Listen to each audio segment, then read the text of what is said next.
The story begins here, in the Dordogne in southern France. 20,000 years ago, it all looked quite different. Covered in ice and snow, the haunt of woolly mammoths and reindeer, which were hunted by our small, hairy ancestors. Primitive? Yes.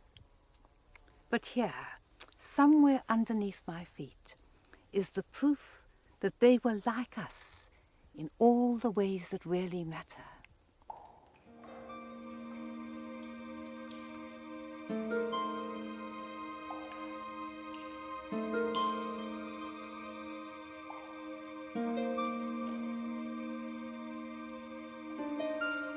With only their flickering lamps to guide them, the cavemen felt their way down into the earth.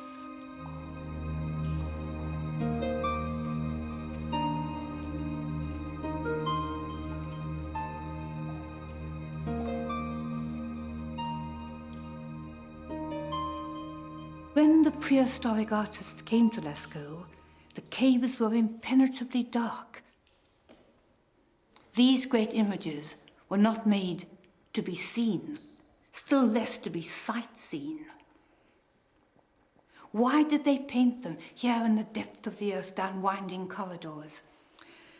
Some people thought that they were priest painters making hunting magic for the tribe. But the animal the tribe lived on, using every part of it, a kind of walking supermarket, was the reindeer. And they don't paint reindeer. What they paint are the great bulls and bison and the wild deer, all the animals they didn't hunt, but they watched them. Take my favorite image, the great horse, the Mongolian horse. The Mongolian horse doesn't really look like that, with that great sway of the belly and that sharp nose and the inspired black calligraphy of the legs. It's, dare I say it, an impressionistic horse, an impression of a horse, and yet an odd impression. Almost as if the artist was not trying to show what a horse was like, but what it felt to be a horse. Or look at the great bison. These two great black balls of male erotic fury going to explode on one another. He's looked, the artist. He's seen that one of them is losing his coat because it's spring, the rutting season. Observation, and yet emotionally, how right. That great red streak shows something of the feeling of the animal. And it's this looking with awe and with wonder that makes Lascaux what it is. Because all these animals are beautiful. And centuries ago, when there was room on earth for all of us, how humankind must have yearned to be strong and beautiful, free, innocent, all the things that they were not and we are not. And perhaps that's why they made these images secretly in the earth, to honor the animals. And so you see, scientifically, these are primitive people, because science advances. It's like a ladder, one step leads to another. But art isn't like that. Art is about being human. Children make art instinctively. Archaeologists know when they find evidence of art, they found evidence of human beings. It expresses all that is best in us, our desires, our hopes, our truth. And so art changes, but it doesn't get better. And in the great hall of the bulls, with these images of majesty and power, so strong, so dignified, we understand that painting starts at the top. And after the caves, a blank. 15,000 years go by, and then the story starts again in ancient Egypt.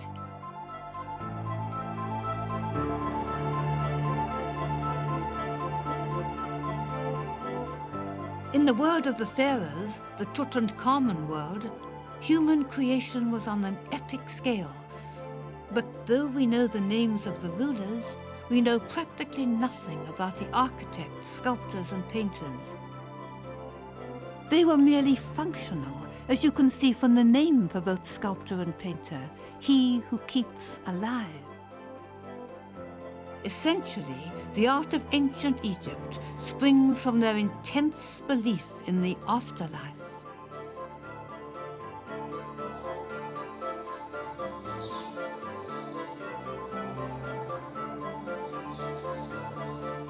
Originally, all these temples were covered in brightly coloured paint. But the harsh outside world erodes, burns, bleaches out. It's only in the sealed-away places, like the tombs, where paintings have survived.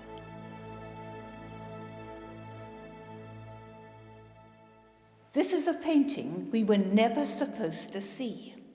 It was a purely private matter between Ramoses, the governor of Thebes, and an artist whose name we'll never know, but whose skill would enable Ramoses to do what he couldn't do himself, that is, have a highly successful afterlife.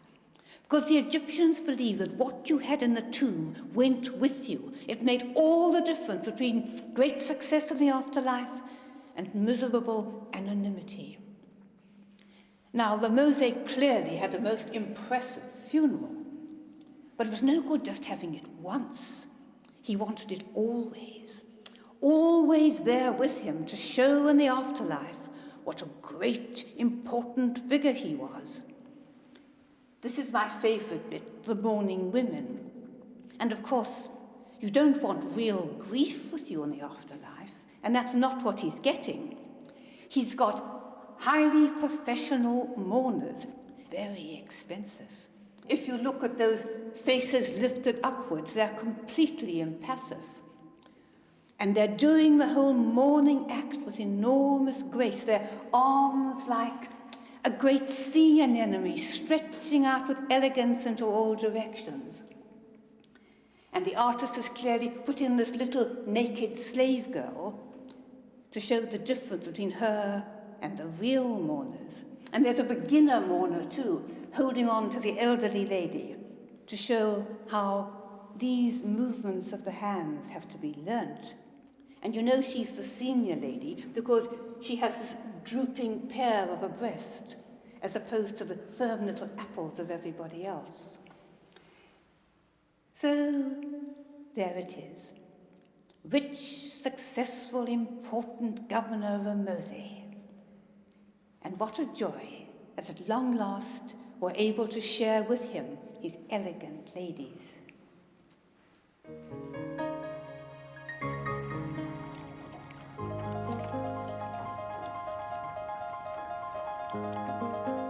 Whatever the subject, Egyptian tomb painting obeys the same rigid rules.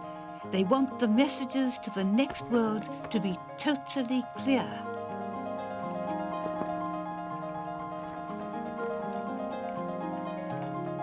What one nobleman wanted was an eternity hunting on the Nile.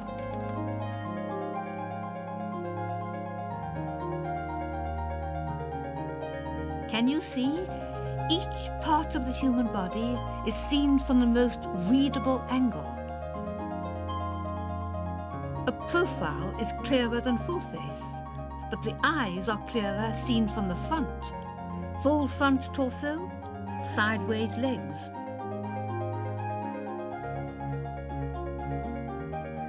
And it's Nibberman's too, so he's enormous, with a small wife and a tiny daughter. But then what energy in the hunting cat and the birds. The Egyptian artist felt free, plainly, to paint birds with enormous vitality. He hadn't got to make it as clear as he had with the human figure. But if we want an art which takes the human body seriously, we have to wait for the rise of a neighboring civilization.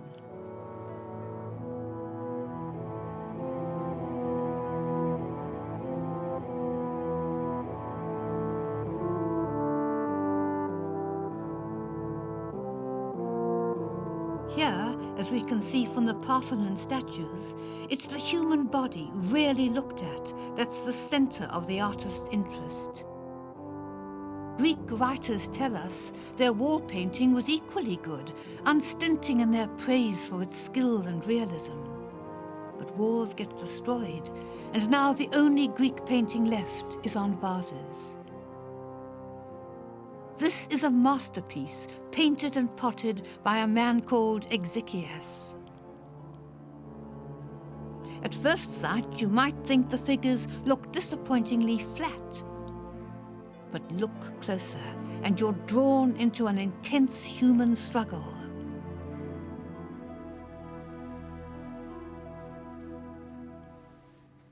You can see what the main story is, a man-woman conflict. But for the Greeks, it was much more than that. This is the story of the famous Achilles, the greatest of the heroes, a killing machine. And the woman is Penthesilea, queen of the Amazons, that Greek horror story of the race of fighting women, aggressive women. And what is she? A vulnerable young girl. They're so different. The man is a great black menace. He even looks masked. We see that he's a man, but we can't see his face. And the woman is all white and soft. We see her face all right, with its clear skin, her black curls. She's so lightly armored, and he crushes her. And the story says that as Achilles killed her, as he drove his spear through her throat, their eyes met. And he saw how young she was and how lovely and how brave, and he fell in love. But he'd killed her. And of course, in killing her, he'd killed perhaps his own future happiness. And this is on a vase. Think what the wall painting must have been like.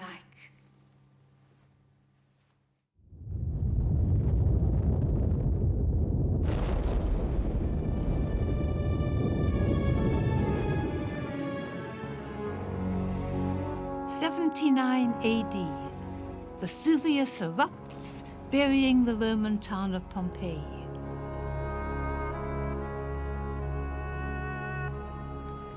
This is one of those instances when something happened that for those concerned was a tragedy, because they died, choking in the volcanic ash, struggling to breathe, and that's a terrible way to die. But although we may say alas and alack, for us, selfishly, it turned out a great piece of good fortune, because the dry volcanic ash that buried Pompeii preserved a Roman city almost in its entirety.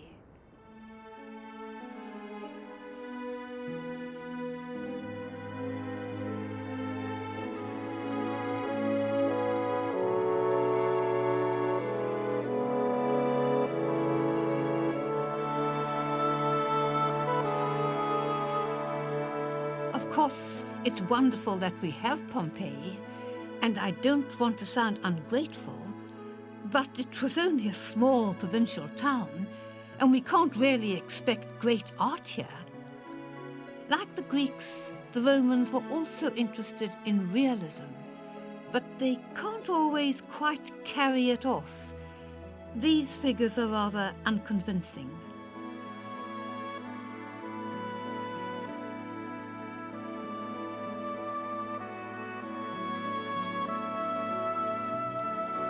Here, however, is a portrait of an unknown couple which really shows Pompeii's art at its best. Fortunately, the Romans had a great interest in faces, and some unknown painter came here and he painted this exceptional portrait. What we do know is that these two were married. There's just an indefinable something about them, but not all that long married, wouldn't you think? I've sometimes wondered if this isn't an expensive version of the wedding photograph. That gawky young man with his big ears. I don't think he's grown into his face yet. He has these beautiful sensual lips but that anxious forehead, and he's looking at us so apprehensively, clutching that precious scroll to his bosom. And then his elegant wife, who I think will drive the family car. She's gazing pensively into the distance with her pen at her delicately pointed chin. And that direction of the gaze, hers to the distance, his apprehensively out at us, just suggests so subtly that this is a marriage that hasn't yet come together. And because this house was still being built when the volcano erupted, the odds are it never had time to come together. They move us and interest us, and that's what makes a good portrait. And it's still more moving when we remember that for hundreds and hundreds of years we won't see something like this again. People looking at us from a wall with such dignity and vitality and intimacy.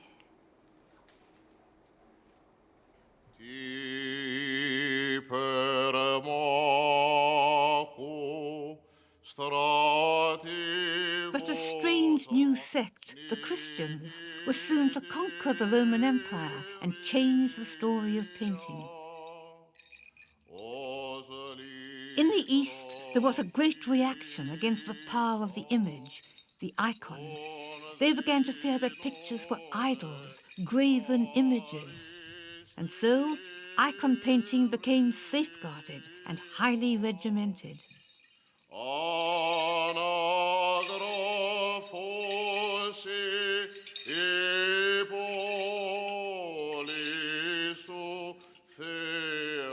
Icon painting has barely changed for 1,000 years.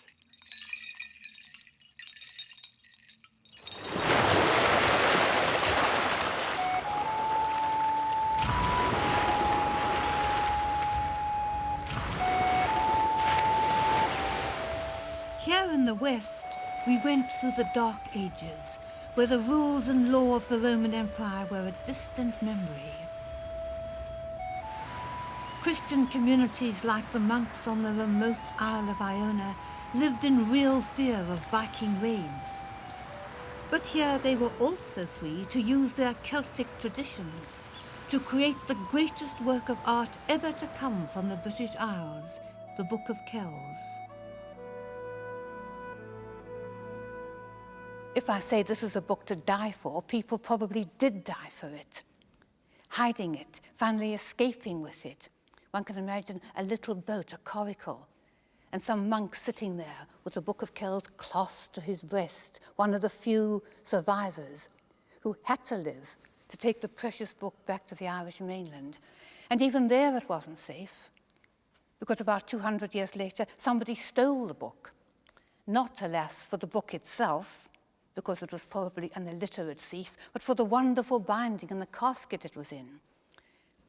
And then the wretched villain threw the book into a bog where it stayed for some months until, happily, it was found. And then Cromwell's men came, and it was sent to Dublin to be safe. And then the worst came, because a well-meaning restorer thought the book might look better if it was slightly smaller, and cut bits off. Here you can see this extraordinary page of St. John. The damage shows in the tragedy that this is a surreal St. John, because round the corners are sticking parts of another body, hands and feet, and up at the top, cut off by that restorer, a dastardly creature whose name I will not reveal to you, the head that would have told us who this body is. Is it God the Father embracing St. John, embracing the world? Or was this a sort of crucifixion? Is this Christ on the cross, and St. John, as it were, makes the cross in the middle? Or is it neither of those? Is it just Celtic imagination run wild? We don't know, because it's been destroyed. And things are written in the book, business transactions of the monastery, and people sign their names. It's one of the miracles that something so wonderful and precious has survived.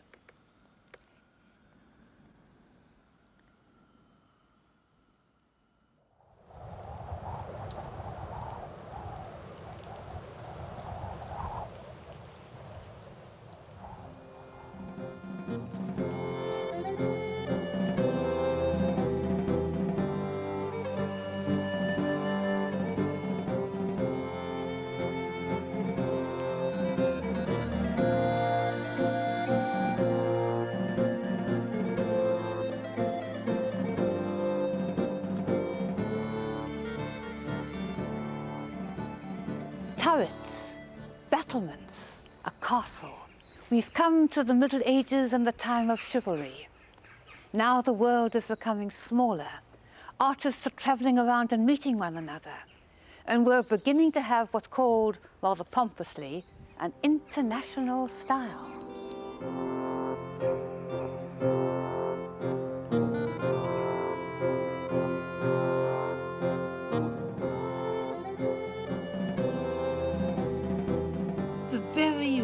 Hours of the Duke of Berry, a suitably luxurious title for the sunniest Middle Ages ever painted.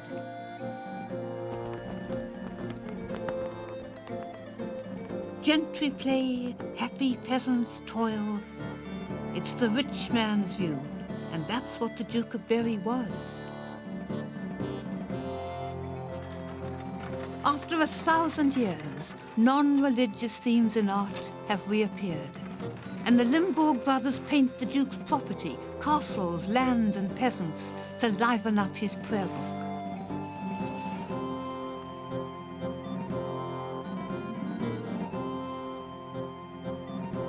The only castle painted by the Limburgs which survives today is Samur in the Loire Valley.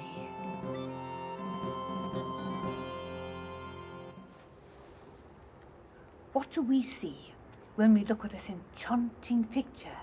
Well, what the Duke of Berry saw was a page from the most splendid manuscript ever owned by a royal prince.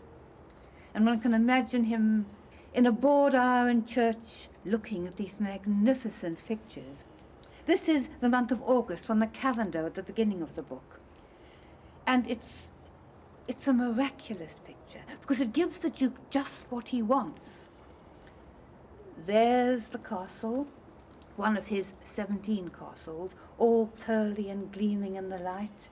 And here are the courtiers on their splendid horses, perhaps the Duke himself on that white horse, out hawking in all the glory of their attire. But because the Limburgs are great artists, they don't just give the Duke what he wants. They give what they actually saw. And they saw those fields and the river and the peasants swimming, mother naked, unembarrassed, frolicking in the water. So in the front, the courtiers, those living, apparently, the good life.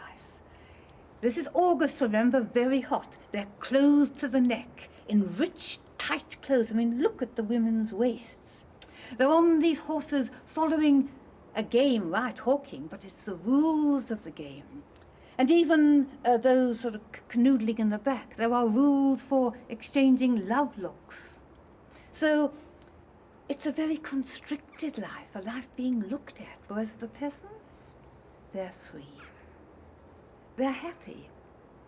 Which is better off, the Limburgs might have been asking.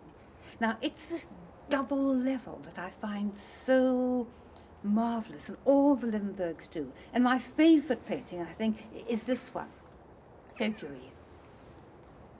Because at first you just see it's comic. Here is the lady of the house, the peasant lady, warming her underpants before the fire, modestly averting her gaze from the men of the house, who are warming their lack of underpants before the fire. And it's this ability truly to look without fixed ideas of what is fitting that makes great painting.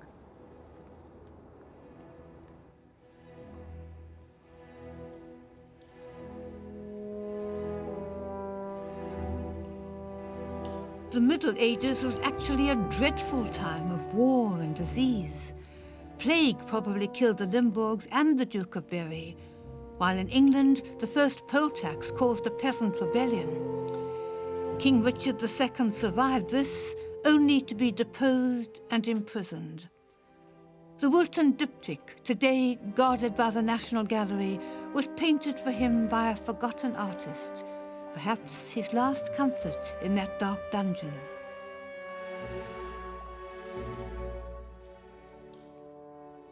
At first sight, it's perfectly conventional.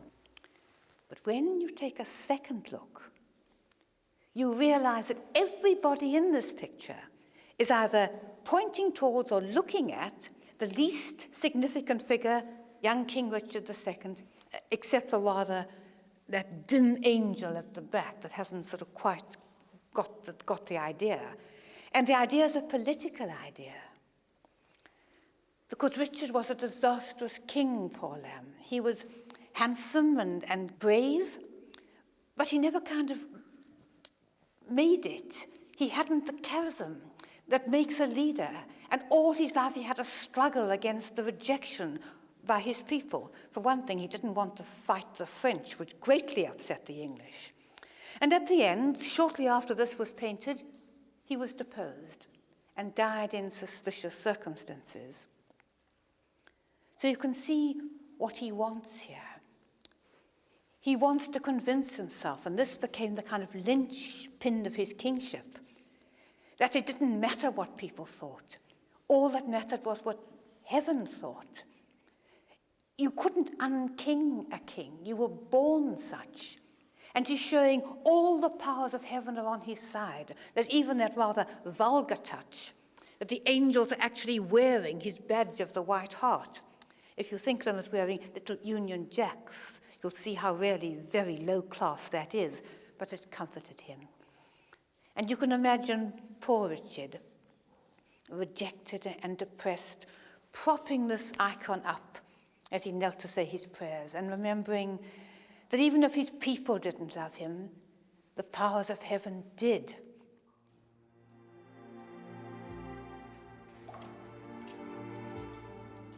In the story so far, we've spanned centuries and continents, but in the next program, our story becomes focused through one man.